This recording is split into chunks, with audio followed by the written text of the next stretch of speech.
How to create a Zoom account. If you are wondering how you can create a Zoom account but don't know how to, well, you are in the right place. Because in this video, I'm going to teach you how you can create a Zoom account easily. So first, what you have to do is open your Zoom app, and then you will see an interface like this. Then what you have to do is simply click on this sign up button. After that, simply write your date of birth, and then click on continue, and then select on continue with Google, and then select one of your emails. Click on continue.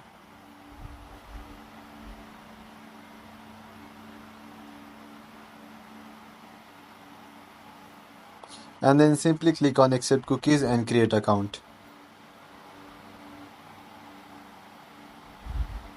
And there you go, your Zoom account is now ready to use. If you found this video helpful, do make sure to like, share and subscribe, and share this with your friends who also want to create a Zoom account.